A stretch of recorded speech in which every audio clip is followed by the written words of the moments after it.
the third edition of Post-Harvest Connect. It is purely on scaling. Scaling what? Scaling our post-harvest technologies to enhance our agricultural productivity and competitiveness.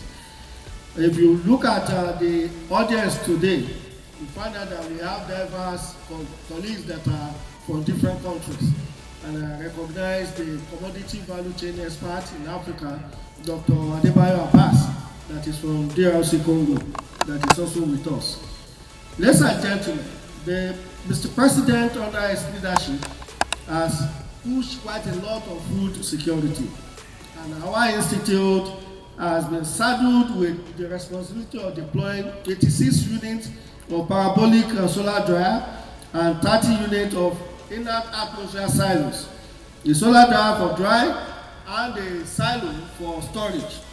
This to me is a practical demonstration of the HOPE agenda. We start small and we continue to build on it. As we're talking now, one or two of our technology is also on its way to Sierra Leone. Kosi, Chief Alfred Dixon, and the Honorable Minister Mpaka that have bought the idea of scaling the technologies that we have. I want to say that the Honorable Minister for State has been the champion of post-harvest management. Round of applause, please. He has demonstrated it personally as a farmer and as a leader. And today, despite the fact that he had this invitation shot, he's still here, making sure that he's giving us the necessary encouragement. I wish to let you know that this year's edition also combined yam, cassava, and banana conference because of some of the projects that were sponsored by Gate Foundation. And the program manager of ProSiva is here, Dr. Devin Ama, and some other partners from Sahel and Sasakawa African Associations, National Root Crop Research Institute, and also CRS. All of us working together to champion the development of root and tuber empowerment in Africa. I want to sincerely appreciate all of us, and I want to say that reducing post-harvest losses and ensuring food and nutrition security is a collective responsibility by all of us, and we need to join together and achieve it. It's a great honor to extend warm goodwill on behalf of the Senate Committee on Agricultural Colleges and Institutions to all distinguished participants gathered for the third Post-Harvest Connect Conference and Exhibition. I commend the Nigeria Stored Products Research Institute for sustaining this important national platform, which has become central to Nigeria's efforts to tackle one of the most critical challenges in agriculture, post-harvest loss. I especially congratulate the Executive Director, Professor Lateef Oladimeji, who is a Mogaji, and the entire management team for their additional leadership, dedication, and consistency in growing this conference into a respected forum for innovation, collaboration, and policy dialogue. I also thank the Minister for providing the enabling environment for this to thrive.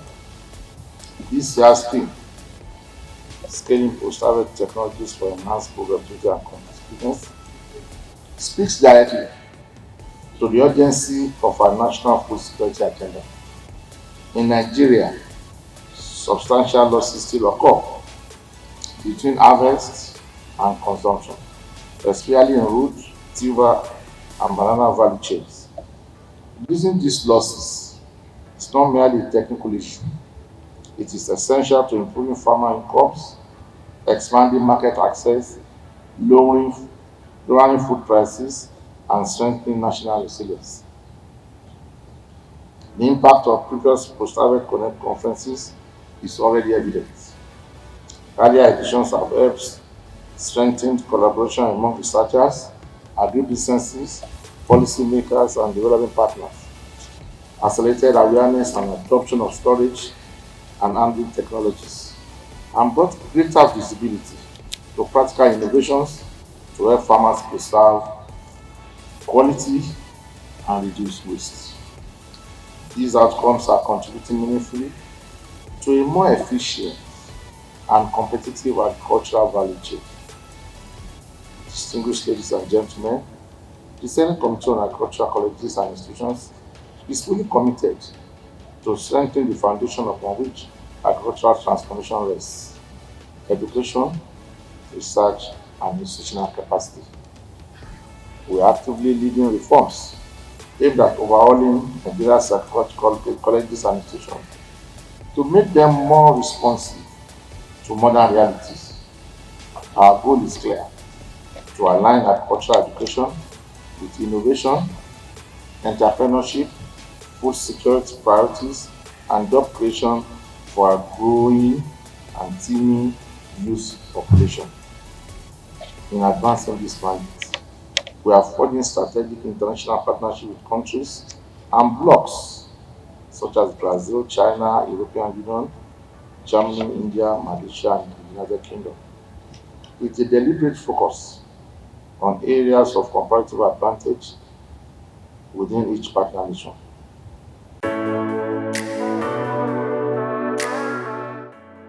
I extend my heartfelt congratulations to the leadership of the Institute, particularly the Executive Director, Professor Ele Osani, for maintaining the regularity of this landmark event, which has become a beacon for advancing post-harvest technologies in Nigeria.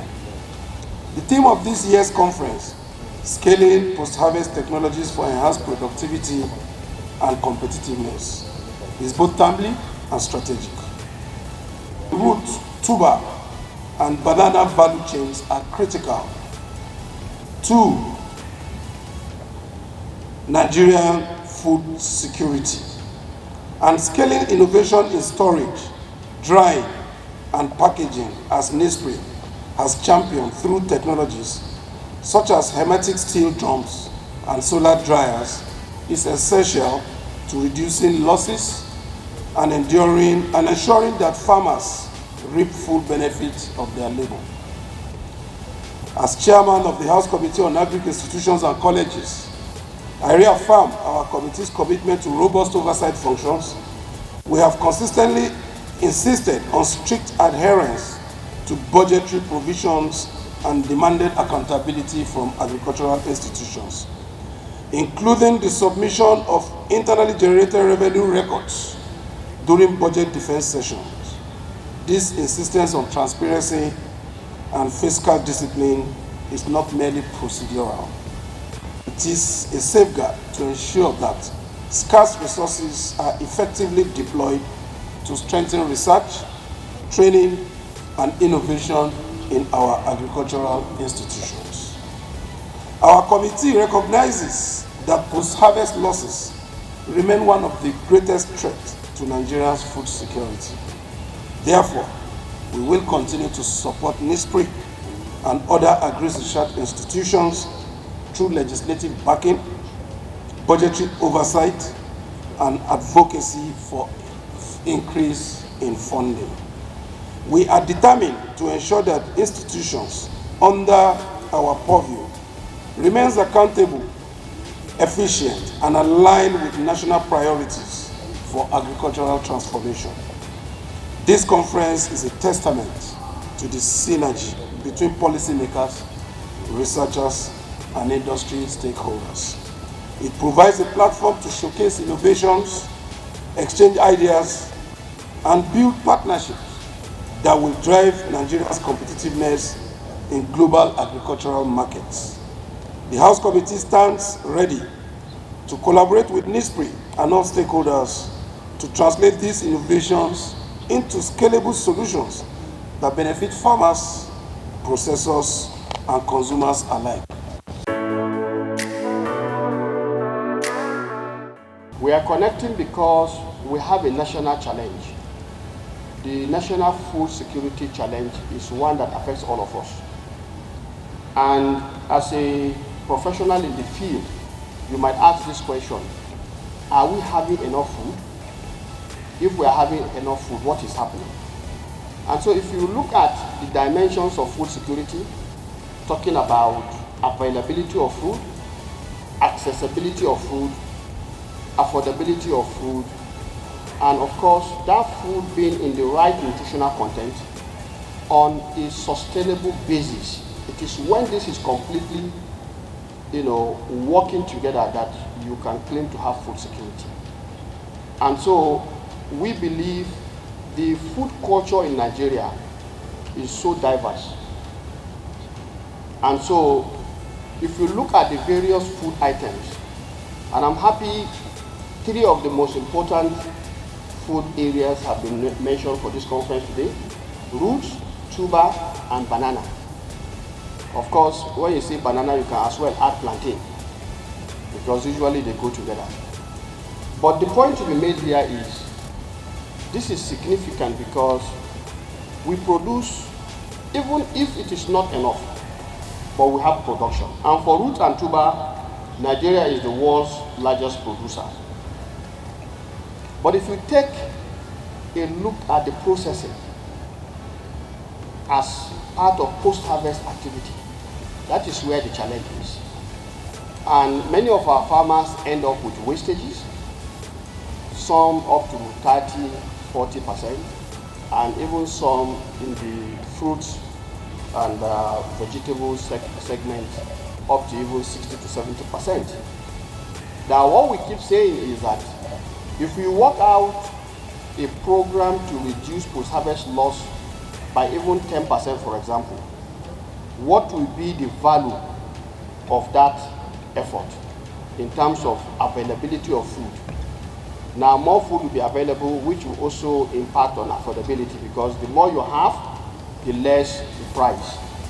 And as a government, our concern is how farmers will benefit from their effort, but most importantly, how our citizens will be able to also afford to have food on their table. And so these countervailing factors or forces is what the federal government and all governments are dealing with on a year-on-year basis. And so I must say that at all times when we discuss with President Bola Ahmed Tinubu, GCFR, his major concern in anything you want to do is how will it affect our citizens? Is it going to put pressure on them? Then how will the farmers fare? And so you agree with me that if we are able to develop programs that will allow our farmers to benefit more from what they produce, then our citizens are bound to get a fair price in the market. And so let me say that underscoring these challenges, we decided it's important to bring everybody together.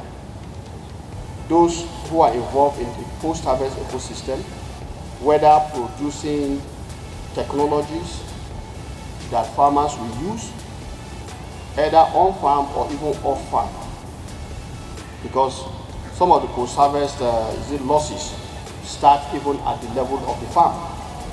So our contention here is that for those who are in the industry, private sector, research, academic, our development partners, and all other actors will be able to rub minds and share ideas with a view to coming out with national solutions or even programs that will help us to deepen the value proposition that the post-harvest sector has to offer.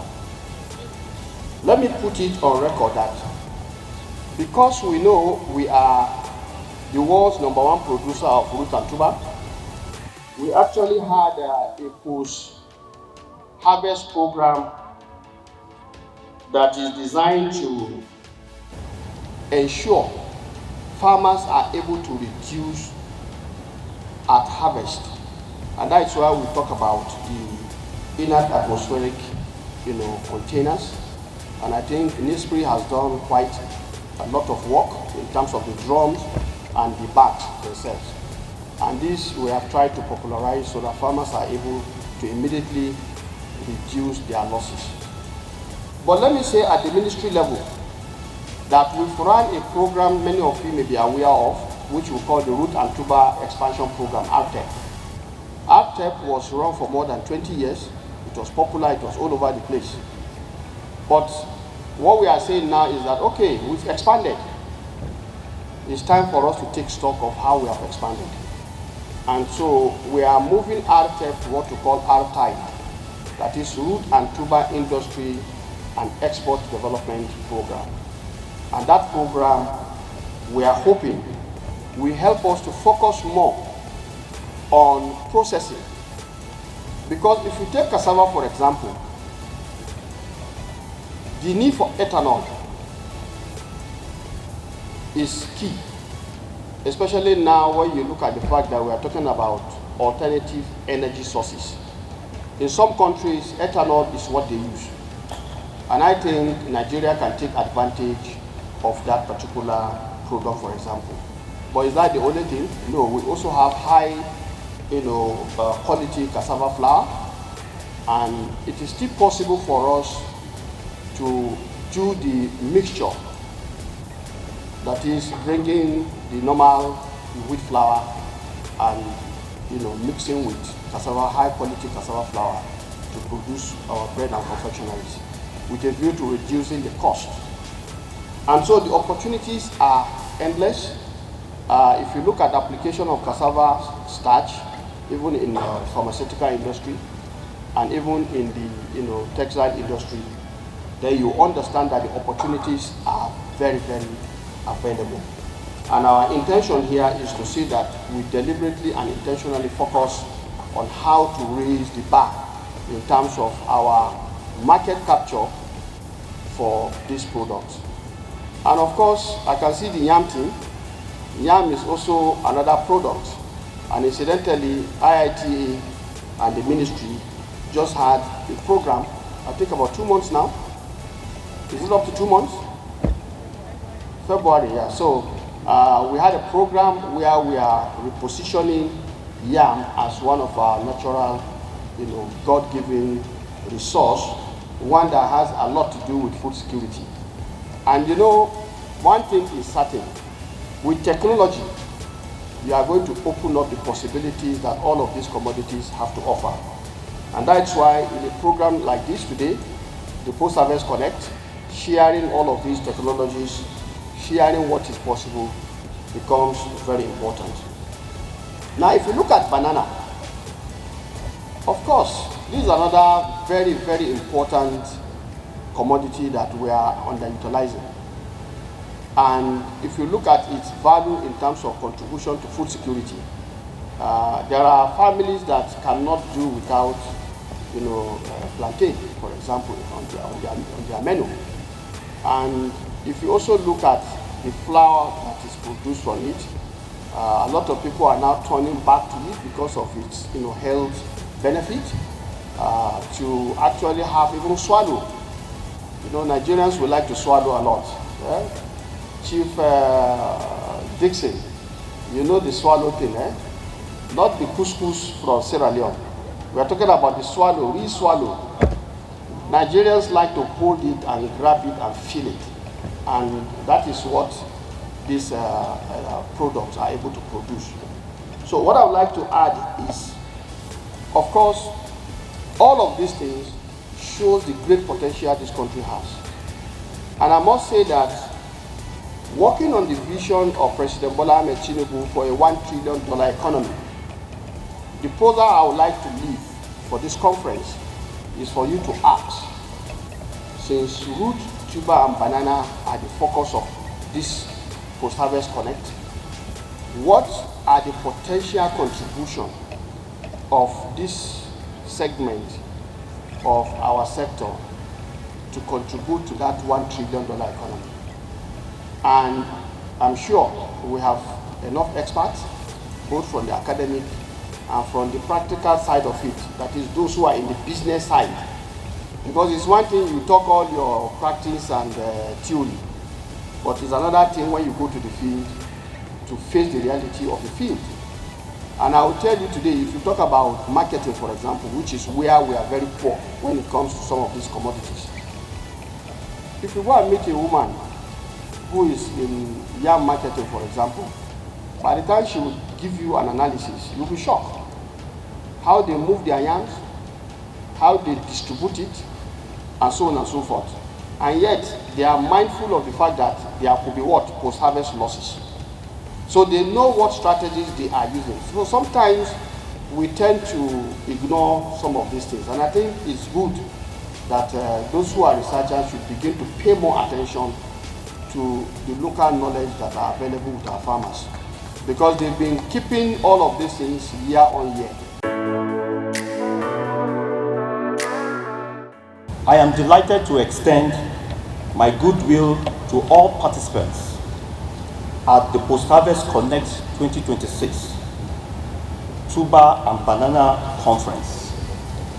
This event is timely and significant given the growing recognition of post-harvest management as a critical component of agricultural productivity and national development.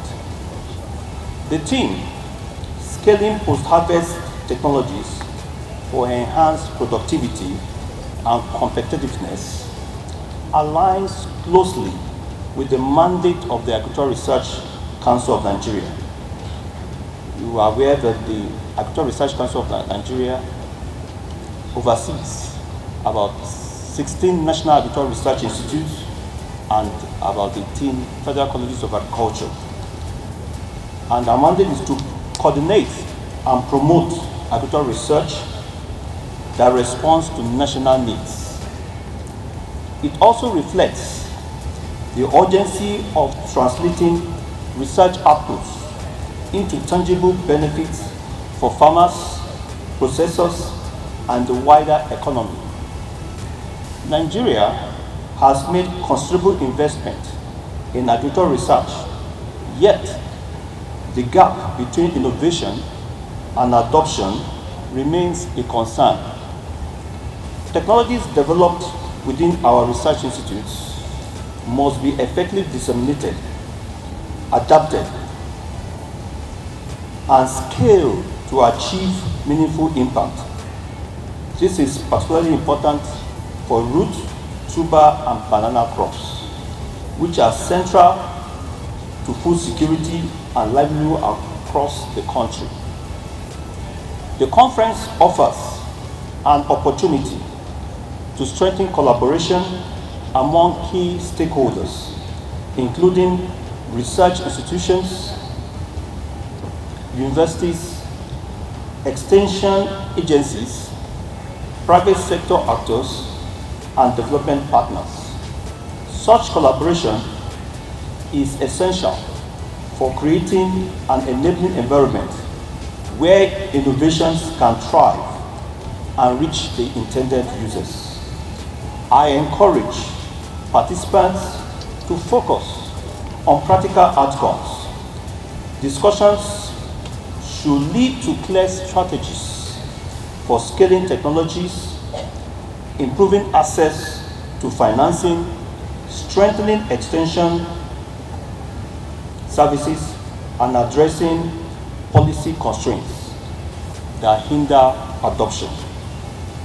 The Agricultural Research Council of Nigeria remains committed to supporting initiatives that enhance the effectiveness of our national agricultural research system. We will continue to promote partnership, capacity development, and policy support aimed at improving productivity and competitiveness.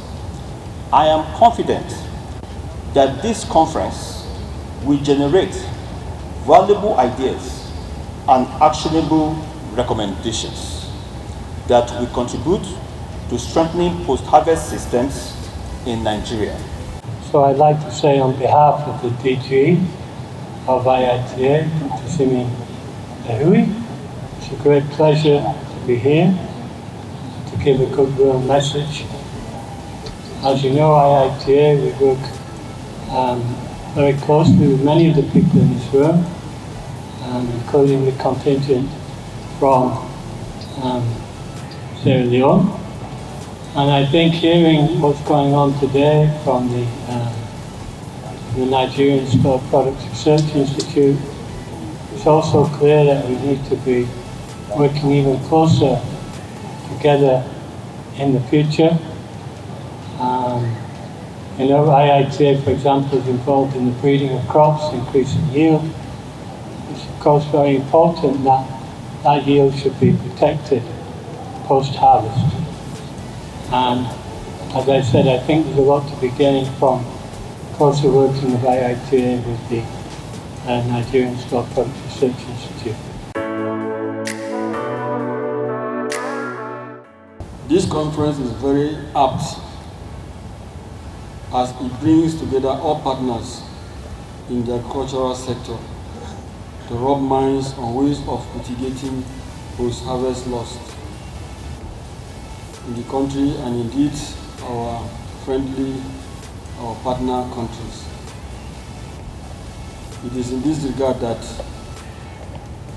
the theme, Scaling Post-Harvest Technologies for Enhanced Productivity and Competitiveness, is very apt. I want to believe at the end of this conference, a lot of solutions will be arrived at. The Nigerian Farms and Ranches Limited is one of the beneficiaries of the post-harvest technology. Yesterday, we commissioned 2 of the post-harvest technology. That's 1 unit parabolic solar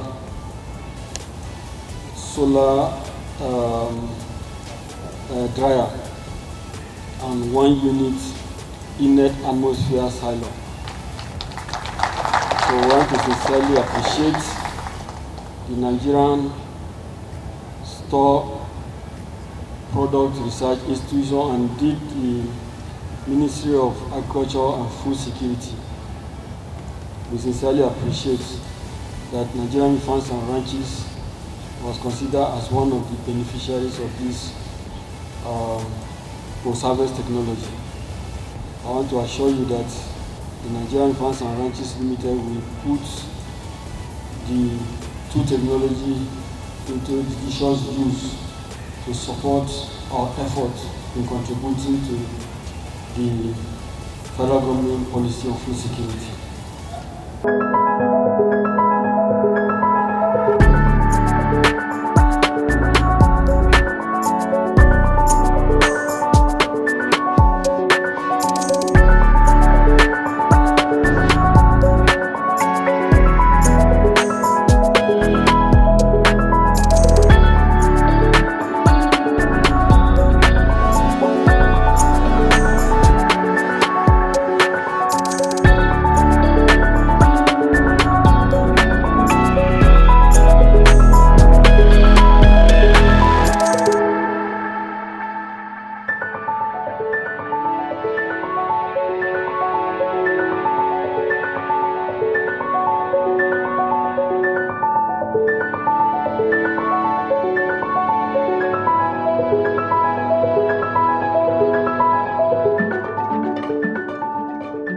And then we said it's God will. So we'll start backwards. Do you see now? He's a man of innovation, so we are not going to spend from beginning. We are going to D-O-G.